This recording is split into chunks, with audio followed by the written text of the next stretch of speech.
There are moments in life when we stand very close to God, and yet we turn away. Not because He is distant, but because we are afraid to be seen. Afraid of the thoughts we never speak out loud. Afraid of the failures that still echo inside us. Afraid that if we truly opened our hearts, we might discover something unlovable. In the quiet of those moments, a voice whispers, "You are too broken to come back." But the Word of God tells a different story. It speaks not to the perfect, but to the weary. Not to the proud, but to the searching. This is not a Bible story about condemnation.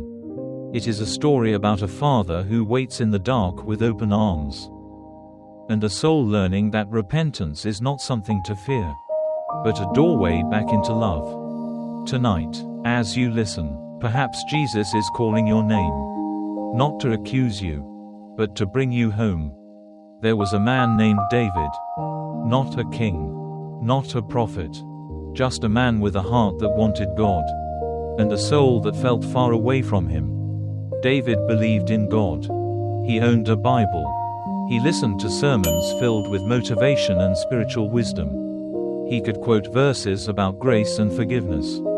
But when night fell, and the world grew quiet, he could not bring himself to pray. Because prayer meant being honest. And honesty meant facing what he had been trying to hide. David did not fear God. He feared repentance. He feared what would happen if he truly admitted the truth about himself. The anger he never confessed. The habits he could not break. The thoughts he wished he did not have. So he kept his distance. Not from religion. Not from church. But from God. And the more he stayed away, the heavier his heart became. He would open the Word of God and read words like, "There is now no condemnation for those who are in Christ Jesus." And something inside him would ache. He wanted to believe it. But his past kept saying, "That promise is not for you." Because David had tried before. He had promised to change. He had promised to do better. And every time he failed, the same voice came back, louder than before. "See, you will never be different." So instead of repentance, he chose silence. Instead of confession, he chose distance. And instead of healing, he chose survival. He told himself he was fine. But deep down, he was tired. One evening, long after the noise of the day had faded, David sat alone on his bed. The room was dim, lit only by a small lamp. Outside, the wind brushed against the trees, as if creation itself were breathing. He opened his Bible again. Not with hope, but with desperation. His eyes fell on the words of Jesus. "Come to me, all you who are weary and burdened, and I will give you rest." He closed the book, because he was weary, and he was burdened. But he did not believe rest was meant for him. David believed in forgiveness. He just did not believe in being forgiven. So he stared at the floor and whispered, "God, if you are still there, I don't know how to come back." There was no thunder, no bright light, no dramatic moment, only a gentle stillness. And in that stillness, a thought rose in his heart. Not accusing, not condemning, but soft and steady. "I know." God did not ask what he had done. God did not demand an explanation. He did not list David's failures or mistakes. He simply acknowledged David's pain. And that was the beginning of something new. In the book of Genesis, when Adam hid in the garden, God called out, "Where are you?" Not because God did not know, but because Adam needed to know where he was hiding. David had been hiding too. Not from God's knowledge, but from God's presence. And what he was really afraid of was not punishment. It was being fully seen and still loved. Because the lie of shame is this: if they see who you truly are, they will turn away. But the truth of Jesus is this: I already see you, and I am still here. David did not feel holy. He did not feel worthy. But for the first time in a long time, he felt noticed. and something inside him softened. He realized that what had been destroying him was not his sin alone, but the distance it created between him and God. Sin did not push God away. Fear did. And that fear had kept him from the very place where healing lived. David took a slow breath, then another, and in that simple act of breathing, he did something he had not done in a long time. He stopped running, not because he was strong, but because he was tired of being alone. And somewhere in the quiet of that room, the journey back to God had already begun. David did not suddenly feel whole. The room was still quiet.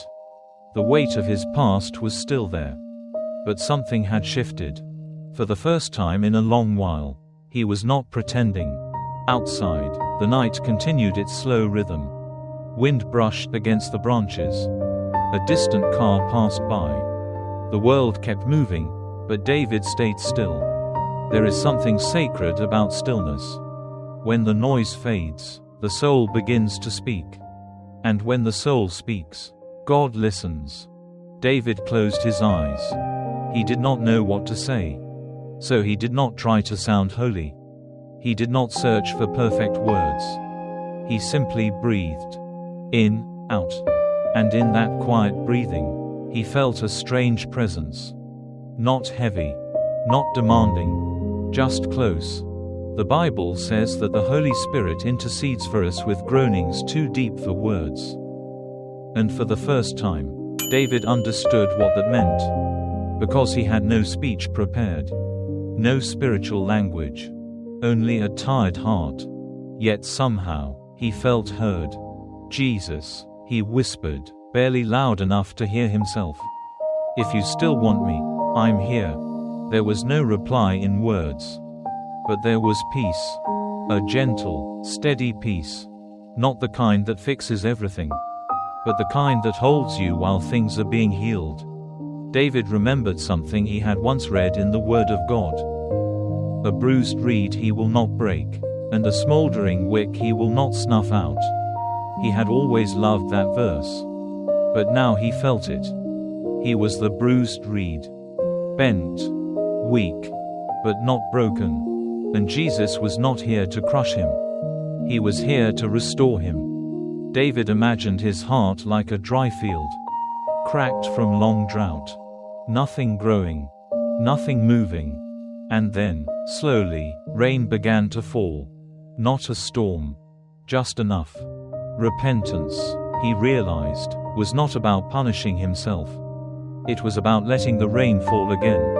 Outside, clouds drifted across the moon. Light and shadow moved together across the walls of the room. And David felt like his own heart was doing the same. There was darkness. But there was also light. And light does not argue with darkness. It simply shines. Come to me, Jesus had said. Not when you are clean. Not when you are strong. But when you are weary. David was weary. So he came. Not physically, but spiritually. In surrender. He thought about the prodigal son from the Bible. The young man who wasted everything and finally came home. Not with confidence, but with a broken heart. That son had practiced a speech. I am no longer worthy to be called your son. But the father never let him finish. The father ran. David felt that story come alive inside him. What if God was not waiting for his apology, but for his return? What if repentance was not about humiliation, but reconciliation? A quiet warmth spread through his chest. Not emotional, not dramatic, just real. The Spirit of God was doing something gentle inside him. Healing rarely feels loud.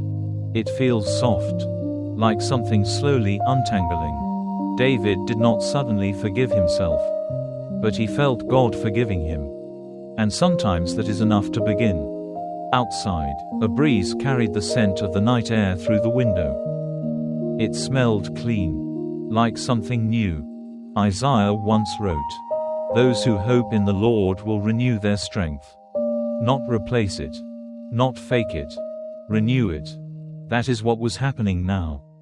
David's strength had been worn down by shame. But hope was beginning to grow. He thought about how God knows every star by name, how he holds oceans in his hand, how he sees every sparrow that falls. If God was that attentive to creation, how could he be indifferent to a single broken heart? David whispered again, "Thank you." It was not a prayer of triumph. It was a prayer of trust. Trust that God was still working, even in him. There was no promise that everything would be easy, but there was a promise that he would not be alone.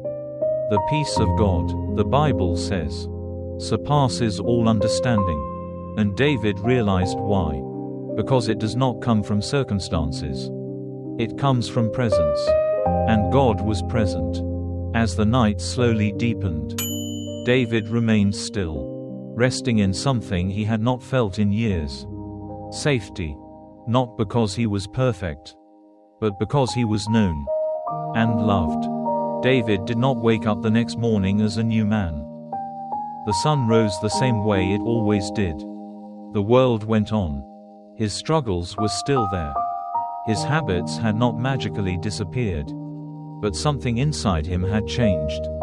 For the first time in a long while, he was no longer hiding. He made coffee, stood by the window, and watched the morning light touch the street. It was quiet, simple, and somehow sacred. There was no guilt in his chest, no heavy voice accusing him. There was only a gentle awareness. God was with him, not because he had done everything right, but because he had stopped running. The Word of God says, "You did not receive a spirit that makes you a slave again to fear, but you received the spirit of adoption."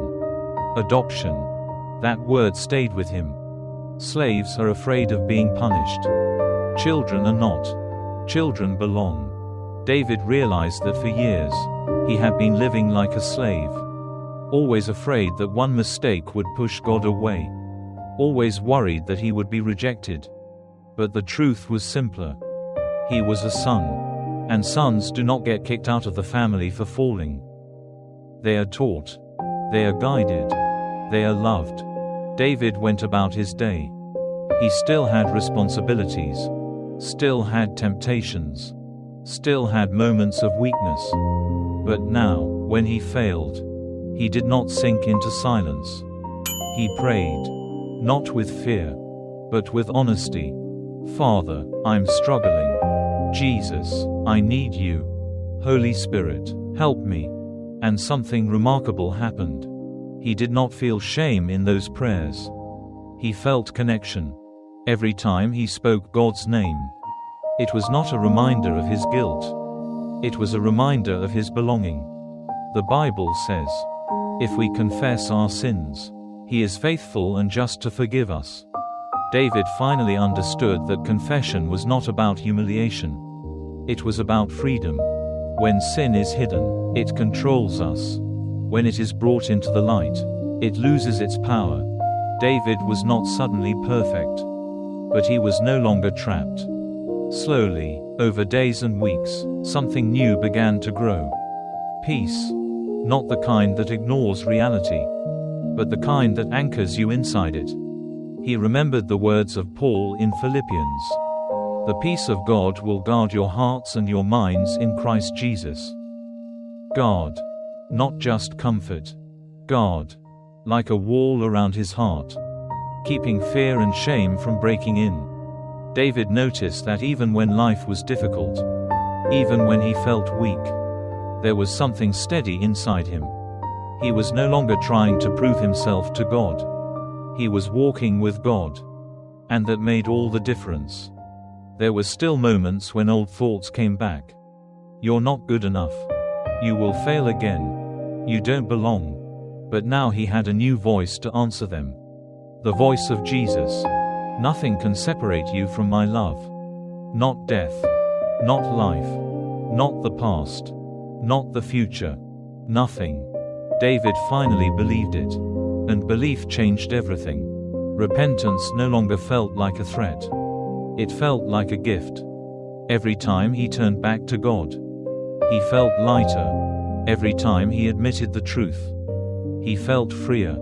Because God was not waiting to reject him. God was waiting to restore him. And perhaps you are listening to this story because something in it sounds familiar. Maybe you have been hiding too. Maybe you love God, but you are afraid of what he might see if you came close. Maybe you think repentance is something dark and painful, something to avoid. But the truth is this: repentance is the road home. It is not about being ashamed. It is about being embraced. Jesus does not call you to perfection. He calls you to himself. And when you come to him, he does not turn you away. He makes his home in you, just as he promised. Peace I leave with you.